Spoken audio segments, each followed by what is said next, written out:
Sosa আপুর আরেকটি নতুন ভিডিও ভাইরাল হয়ে গিয়েছে। আসলে এই মেয়েটি সোসা দিয়ে করেটা কি? ফেসবুকের ভিতরে এই ধরনের আপনার অজান্তে অনেক পোস্ট জমে থাকে। আপনারা কি আপুটাকে চিনেন? না অনেকে দেখলাম আবার পোস্ট করছে এই আপুটা কি নাকি অনেক ভালো সিনেমা করছে, দারুণ অভিনয় করছে, সিনেমার বেশিরভাগ শুটিং নাকি কক্সবাজার হয়েছে। আচ্ছা উনি কি কোনো নায়িকা? আর নায়িকাই হলে কি সিনেমা করছে? আর সিনেমার নামই বা কি? আবার কেউ কেউ পোস্ট করতেছে যে এই মুভিতে কিভাবে সোসা দিয়ে সালাদ বানানো হয় সেটাও দেখানো হয়েছে। আচ্ছা আপনারা কি দেখেছেন? দেখার তো কথা, শুনলাম সিনেমাটা নাকি সেই ভাইরাল হয়েছে। আর সিনেমাটা এতই পরিমাণ ভাইরাল হয়েছে যার কারণে আমাদের আর্জেন্টিনা ভাইয়া ওনার কাছ থেকে একটা ইন্টারভিউ নিয়েছে।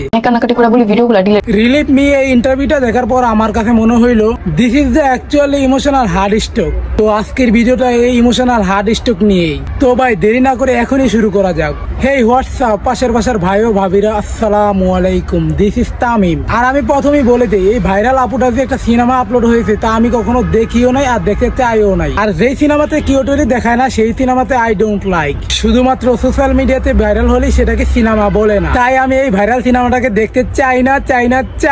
এখন হলো টাইম আছে, আমি সিঙ্গেল আছি। তবে হ্যাঁ এই ভাইরাল নায়িকার ভাইরাল হওয়ার পর যে ইন্টারভিউটা দিয়েছে সেই ইন্টারভিউটা আমি দেখেছি। আর আমার কাছে মনে হয় আপনাদের এই পুরো ইন্টারভিউটাও দেখা উচিত, তাহলে আসলে পুরো বিষয়টা ক্লিয়ার বুঝতে পারবেন। এই যে আপনারা বলতেছেন না আপনাদের ভাইরাল নায়িকা কক্সবাজার যে আইফোন 16 প্রো ম্যাক্স কিনছে, আপনাদের এই চিন্তাগুলো একদম সত্য না। এটা নিয়ে সেটা নিয়ে আপনাদের এই ভাইরাল নায়িকা নিজের সৎ পরিশ্রম দিয়ে এই আইফোনটা কিনছে। এই আইফোন কিনে দিয়েছে তার আম্মা। আমার আম্মু নিজে ফোন কিনে দিয়েছে। কানতে কানতে বলতেছে সে ঠিকই বলেছে। আর আমি না বুঝলাম না তার একটা ইমোশনাল ডায়লগ শুনে আপনারা টোল করতেছেন, মজা করতেছেন, আবার অনেকে দিয়ে পোস্টও করতেছে উনি নাকি সোশ্যাল বিজনেস দিয়েছে। এখন হলো টাইম আছে, আমি সিঙ্গেল আছি। Why man, what is this? আমি ওর কাছে কান্নাকাটি করে অনেক কান্নাকাটি করে বলি ভিডিওগুলো ডিলিট করে। বুঝলাম না আপনার নিজের সৎ ইচ্ছেতে আপনি সিনেমাটা করেছেন, আবার কক্সবাজারের মতো সুন্দর একটি জায়গা আপনি নিজেই চয়েস করে নিয়েছেন। সব shoot complete, cinema ready. Cinema release করার আগে আপনি বলতেছেন সিনেমা ডিলিট করে দিতে। বুঝলাম না তো ডিরেক্টরদের কথা আপনি একটাবারও চিন্তা করলেন না? তারা সিনেমার পিছনে এত টাকা ইনভেস্ট করছে, এত পরিশ্রম করছে, আপনি একটাবারও তাদের কথা চিন্তা করবেন না? সিনেমার শুট করেছেন, আবার নিজের পছন্দের জায়গা কক্সবাজারে গিয়ে শুট করেছেন, নিজের পারিশ্রমিক নিয়েছেন, শুট শেষ, এখন সিনেমা রেডি, এখন রিলিজ করার সময় এখন বলতেছেন আপনি সিনেমা ডিলিট করে দিতে। তাহলে তো অডিয়েন্স এবং ডিরেক্টরের উপর সঠিক ইনফরমেশন করা হবে না। তারা কত কষ্ট করছে, কত টাকা ইনভেস্ট করছে, তাহলে তো তাদের কষ্টের পারিশ্রম পাবে না। তাদের কথা তো একটু চিন্তা করে দেখবেন। আমার আম্মু লিটারেলি আমাকে সিকল দিয়ে বাইন্ধা রেখে দেয়, বিশ্বাস করেন। তা তো রাখবেই, কেননা আপনার আম্মা তো না করছিল সিনেমা করিস না, কক্সবাজার যাইস না, কিন্তু আপনি শোনেন নাই। এখন যখন সিনেমা রিলিজ হয়েছে আপনার আম্মা সিনেমাটা দেখছে, আপনার আম্মা সিনেমাটা পছন্দ হয় নাই, তাই আপনাকে সিকল দিয়ে বাইন্ধা রাখছে।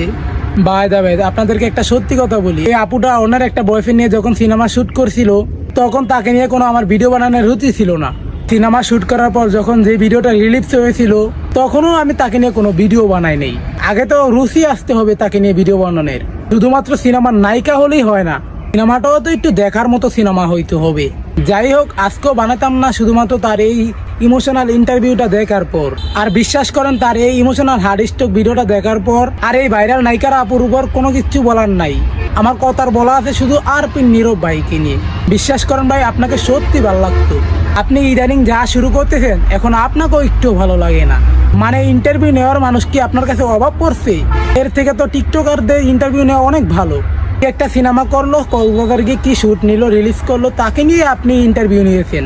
এই ভাইরাল নায়িকা কক্সবাজারের কোন চিপায় জানি যে শুট করছে তাকে নিয়ে আপনি ভিডিও বানিয়ে ভাইরাল করতে চাইতেছেন। What is this brothers? I think এবার আপনার একটু ভেবে দেখা উচিত। এটা শুধু আমার কথা না, আপনি সোশ্যাল মিডিয়াতে দেখেন সবাই শুধু এই কথাটা ঘুরে পেঁচিয়ে বলতেছি, তাই বলতেছি এবার মনে হয় আপনার একটু ভেবে দেখা উচিত। তো আজকের ভিডিওটি এই পর্যন্তই। সবাই ভালো থাকবেন, সুস্থ থাকবেন, আর অবশ্যই কমেন্ট করে জানাবেন ভিডিওটি কেমন হয়েছে। আর ভালো লাগলে একটি লাইক করে দিবেন।